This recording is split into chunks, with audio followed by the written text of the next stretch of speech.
welcome back to the channel. And what a gorgeous day it is. And it's a lovely day for riding Royal Enfields. And I'm outside Bike Treads, and I've got the chance to ride Royal Enfield's new 650 Classic. So we're going to be having a look at it, having a ride round on it.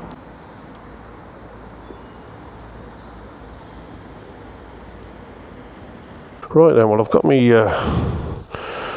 old full face helmet on. I hate full face helmets, but I always wear open face. But for vlogging, I need the full face to obviously have the camera mounted somewhere and get some decent audio.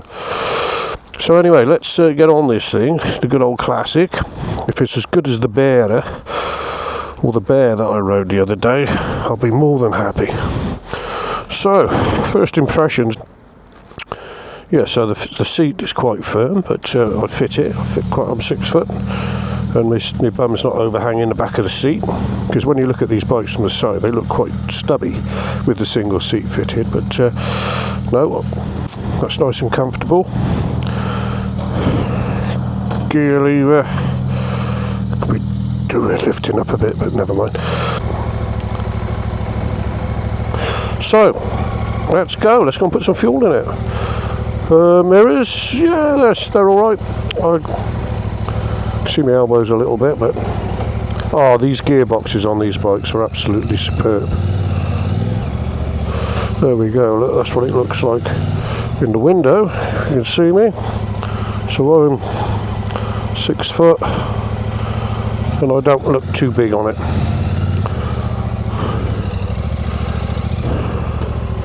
Okay.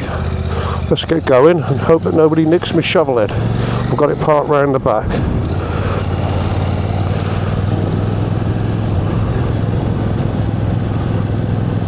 But doing my jacket up would be a... And then we've got to think where we're going to go. I think we're going to Mulborger way, so I know what fuel station I'm going to fill up at. Right, initial impressions. I don't know whether they messed around with the frame geometry on this with the rake, but it just feels a little bit more slow on the turning, I won't say ponderous, not as quick on the turning as that Bear that I rode, the 650 Bear. That was, I thought that was a stunning motorcycle. But this seems just a little bit more... I say old manish.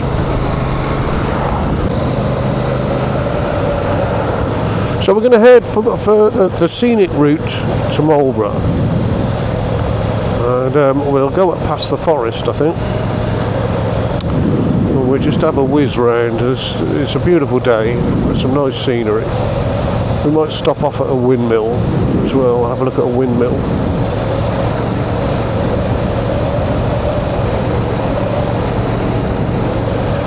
Right, there's nothing behind me. I'm just going to try these brakes. Oh, the brakes are fantastic. Forks dive a little bit. That's the thing with, I know with the Interceptor and my Continental GT, you do have to sort the suspension out on them. I mean, the suspensions, didn't put my feet down, so that's quite happy, almost at a standstill with my feet up, so the balance on the thing's really good as well. But yeah, the suspension, going back to the suspension, you do on the Interceptor and the Continental, if you know what you're doing, you need to sort the suspension. YSS springs are quite popular in the front, and take your pick for rear shocks. I mean, the suspensions, do the job, but if you want to get a lick on, you put YSS stuff on there, or Hagen rears, rear shocks. But anyway, everything, spring has sprung. Everything is nice and green. All the shoots are coming out. And in the UK, it all seems to happen within a week or two, or you blink of an eye. Like a week, and everything just sprouts. That's pulling lovely up here, and I'm in 5th. I've just turned in the 6 now into top, and that's still pulling. So there's plenty of torque to these little engines. I'll go over the torque figures a little bit later. Well, I can put the torque figures up on the screen for you, couldn't I? I'll do that. I'll put the power and the torque figures up on the screen for you. But yeah, that's bimbling along, 55 mile an hour. I'm probably doing 4,000 revs. Right, I'm into nationals now, so as Teapot one would say. So I'm going to open it up in 5th, it's pulling, and I'm getting vibration.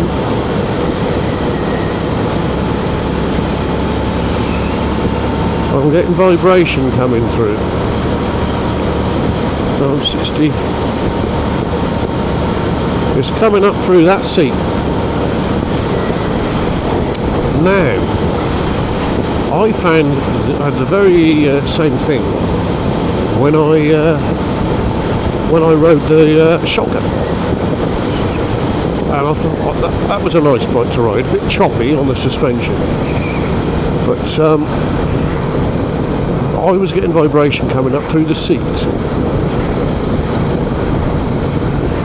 at round about 60 mile an hour, and exactly the same thing's happening with this. Now, I had people write into me and say, no, mine doesn't vibrate, or it's a new bike. Well, yes, I totally understand that. This one, like I say, it's done 60 miles now, so it probably needs to bed in.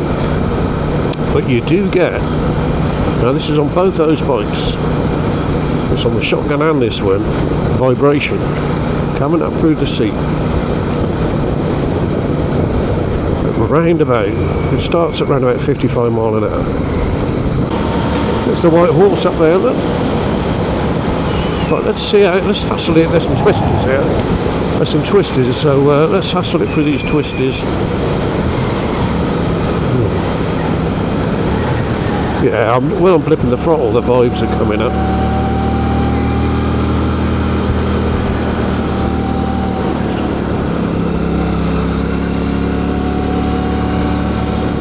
Yeah, that's annoying. I'm not liking that at all. Right, let's give it. Push it out the way, Mr. BMW. He was coming down the centre of the road. There we go, look at the view. And this is where, these are the sort of roads this bike is designed for. Just poodling around. Poodling around. Taking it nice and steady. Admiring the scenery.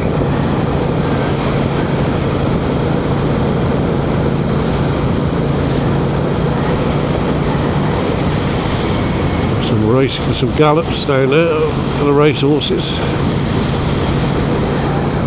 Anyway, Marlborough, as the Americans say, or Marlborough, as we say.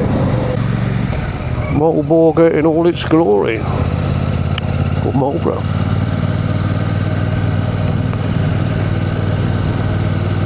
I think what we do, we've got through Savernake. We're going to go up through Savernake. We'll skirt around Savernake Forest, which is just up the road.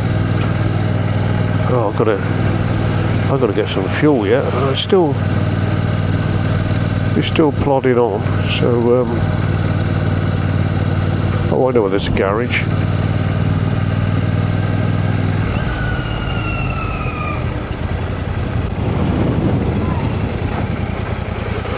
Right, let's get some fuel. Supreme.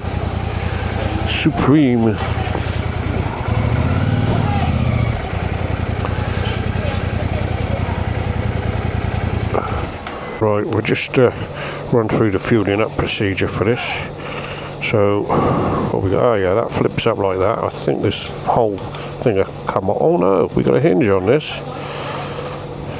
So can you take your key out? No. But then your key's not going to hit the fuel tank. So, like the other Enfields, the cap comes completely off.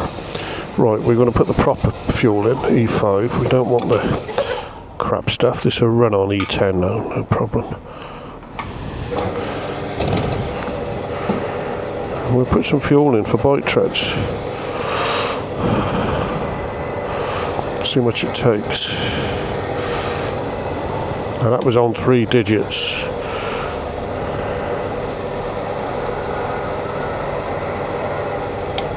I think you've got about 3 gallon in this tank.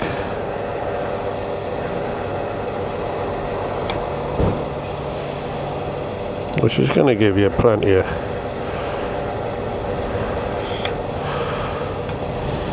There we go. That's filled it up. So that was quarter full, and we put 11 pounds in a 7 litres, so 1.5 gallon. So yeah, I reckon it's a 3 gallon fuel tank.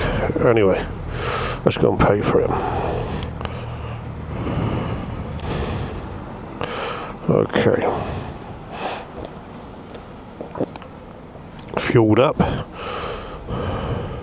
haven't put diesel in it, which is good. I've got a story about that. I actually put half a gallon of diesel in my Himalayan, my 411. And realised what I'd done. Just topped it up with fuel, petrol, and it still ran. Upper cylinder lubricant. Right then, we're away. Right, here's the oak. Here's the old 1,000-year-old oak. Well, over 1,000 years old. Look at it, it's absolutely beautiful. And that's sat right next to the road. Look. Some big steel braces around it, keep it together, because they hollow out on the insides, don't they? I think there's 6 or 7 ancient oaks in this forest.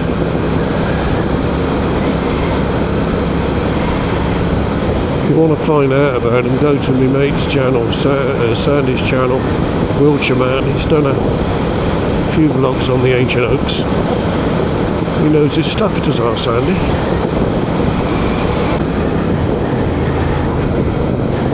Perhaps I was spoilt by riding that bear the other week, but had a hell of a time on that. I really enjoyed riding that.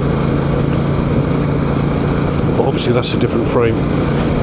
There's 2 types of frame with these 650 platforms. There's the frame that this has got. So you've got the Super Meteor, the shotgun, and this, the Classic, on this type of frame. And then you've got the Interceptor, Continental GT, and the better on the other type of frame, which is, to my mind, the better frame. I prefer the other frame, and I do believe Harris had some involvement with the design of that frame.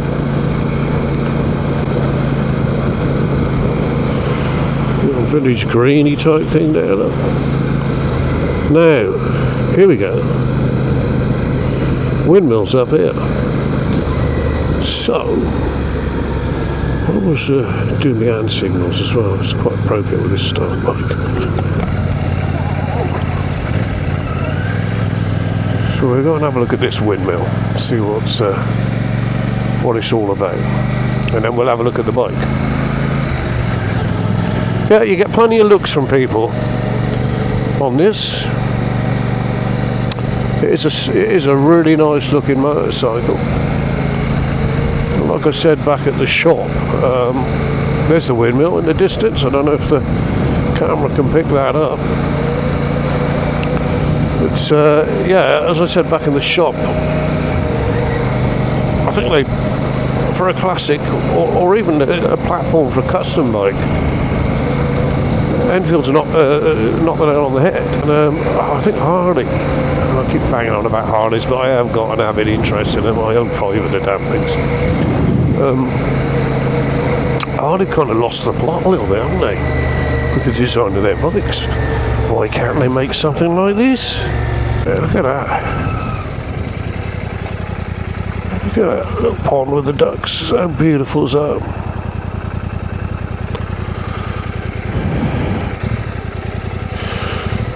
Thatched cottages. How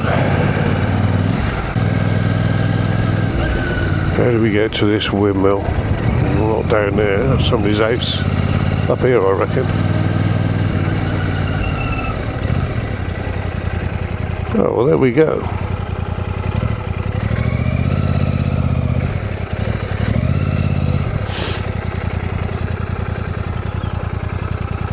Right, well, let's see what we can find.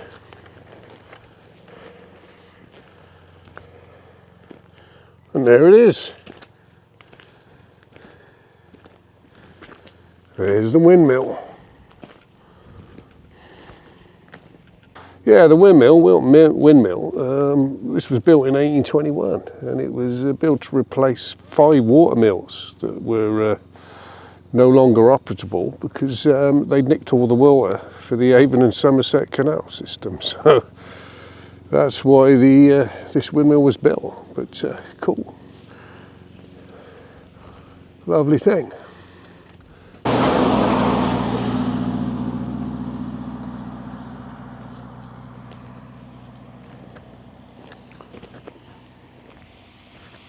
Anyway, that's a lovely looking bike, isn't it?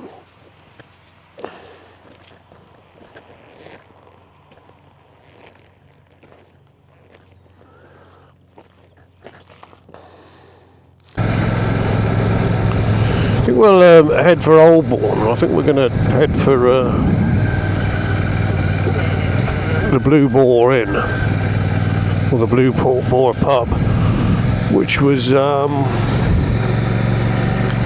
where the officers drank Easy Company, 101st Airborne, Dick Winters. They all drank in the Blue Boar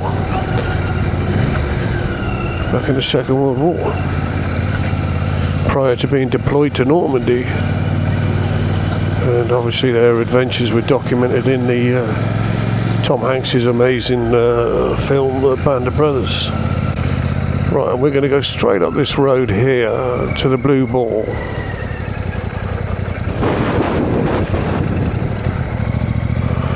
We're going to come straight up this road, park the bike up, try not to run any children over. Oh, bless her. Oh, bless her socks. We'll park up here. Go and turn round.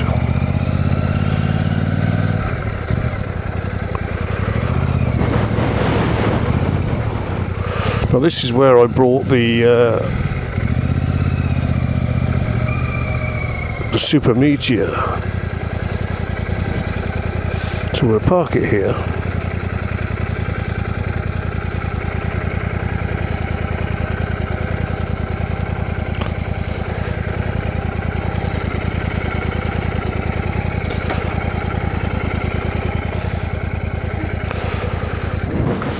Switch the damn thing off. Oh, beautiful pub this. Love this. What a gorgeous pub. Typically English.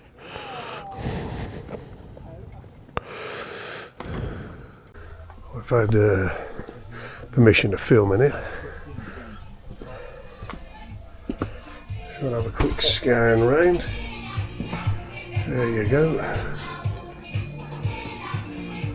But this is where this is an interesting thing up on the wall here. So this is your 101st,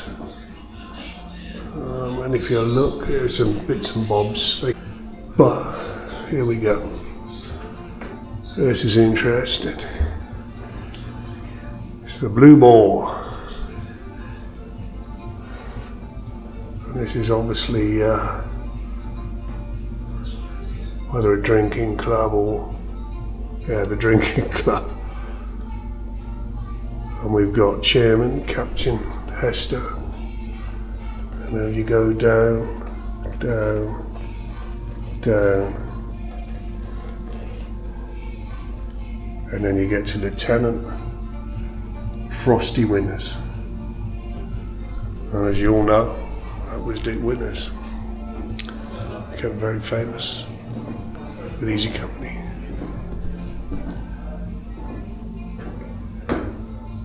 Spears. There you go. If you watch the film, like I say, the TV adaptation, of the film, didn't they, with Band of Brothers. It's really interesting. Anyway.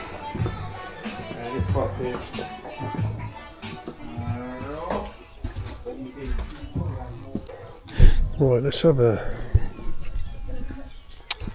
have a recap on this thing anyway. So what we're looking at, without getting run over. So up the front we've got a 320mm disc, 2-pot vibrate, alley rims, a nice steel chrome mudguard. It's one thing with these that I find a bit strange is they've chromed the rims. The hubs, sorry, they've chromed the hubs on them, which to my mind is a little bit iffy, especially in the UK. You get some salt on that and they're just going to go horrible. I'm not a great fan of chromed aluminium, hardly good at doing it, but even those after a while they start pickling up. So that's not brilliant, but I don't know whether the spokes might look as though they're stainless. I think the spokes are stainless, which is a good thing. Fork shrouds, you've got 43mm showers, conventional showers on the front with proper steel shrouds, steel, with a nacelle steel. It's a solid old bike, this. And then you've got your oil cooler, twin, obviously exhaust pipes. You've got that super meteor frame or shotgun frame on it. Midsection footrests. Nice set of silencers. A little bit quiet. But nevertheless, they work all right. Single seat, and then you've got a subframe that unbolts. The subframe unbolts from the main frame, bolt there, and there's a bolt just here on the inside, and then all this section comes off, so you're left with your single seat. Shower rear shocks, adjustable for preload. Obviously you've got your stainless rear rim, stainless aluminium rear rim, and stainless spokes again, and a twin pot vibrate with a, I think that's a 300mm disc. Steel mudguard, solid as hell, this thing. LED rear light and indicator. No, the indicators are conventional bulbs on there, but the rear light's LED. Coming right to this side, we've probably got a toolkit under there. Fuel injection bodies, as you can see, it's centre stand. And then you've got this. I'll move around to this side to see it easier. You've got this type subframe here that holds the mudguard on. I mean, this is solid as hell. I mean, you'd think with all the steel work on this, the bike must weigh a ton, but it doesn't. Again, rear hub, look, chrome. Not brilliant in my mind, but, and then you get onto let's sit on it. You've got your chrome, chromed aluminium again. Not a fan of it. They should have been polished as far as I'm concerned. Switch gear, lovely though, good quality. Yeah, handle grips, got the bulge in the handle grips, Royal Enfield, lovely, nice tactile feel to it. Mirrors are fine. You see through the mirrors, your elbows intrude a little bit. You get over to this side, again, adjustable for span on the clutch lever and also on your brake lever. And then you've got this lovely nacelle, which is all steel. See the speedo, it's quite small, speedo. Ignition switch. Got your tripper, which is like a basic sat nav. It'll connect to your phone and give you turn by turn arrows basically on there. So nothing fancy, but it is a sat nav. Switch it on. There you go. And then you've got your LED, basic LED with fuel, odo. And I think you can play around on this button here. Little, there you go, trip. She dyes it. Don't I know she dyes it because I'm still finding hair dye. That's the time, 1:38. Come on. And then miles 94. So this bike's done 94 miles. So let's just switch it off.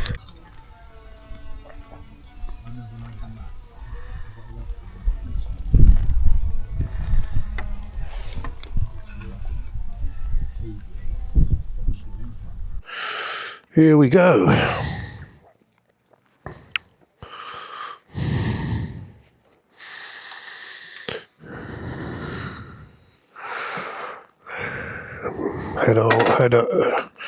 We'll head our way back to bike treads now. Just had a really interesting chat with that chap. He's into his history. He's come up from Southampton to have a look at this place. So hopefully he'll subscribe to my channel. Anyway, so off we go. I think we'll turn around and go round the green.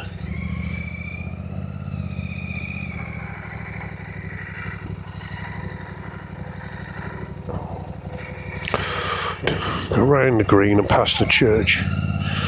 Like I say, the officers of Easy Company, 101st Airborne, drank in that pub.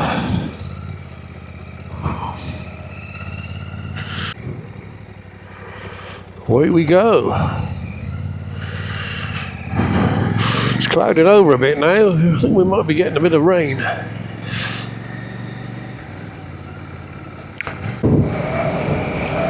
So we'll sum this bike up, shall we? I think it's obviously, to my mind, it's a bullet. It handles like a bullet. It's quite sedate. It's quite a sedate motorcycle. Out of all the derivatives of this engine platform I've ridden, I think this is probably my least favourite. It's a bit of an old man's bike, to be quite honest. I'm not saying that disrespectfully, but it just is slower on the turning. The engine, like I say, it's new. It's not just clicking up 95 miles on it now. So you've got to bear in mind it's pretty new. But for the money, I mean, this is £6,400. I think on the road.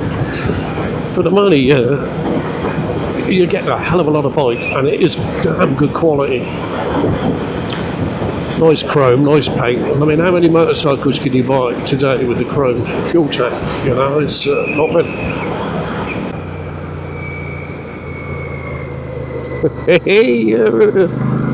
See, he does go in. He will dip into the bends, but it just takes his time.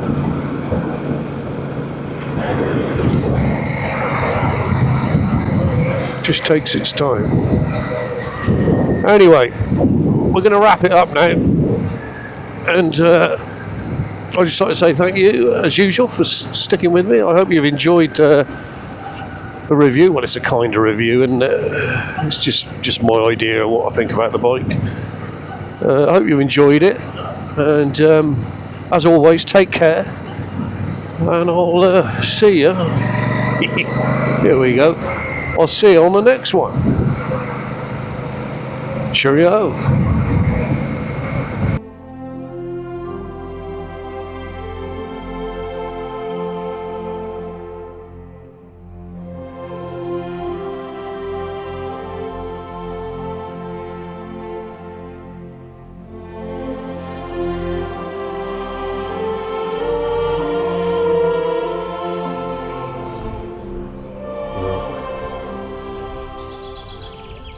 I've just been walking along and I was actually talking about the 101st Airborne, and hey presto, just found this grave. Frank E. Bond Jr. 101st Airborne Division, New York, June the 11th. So, hey.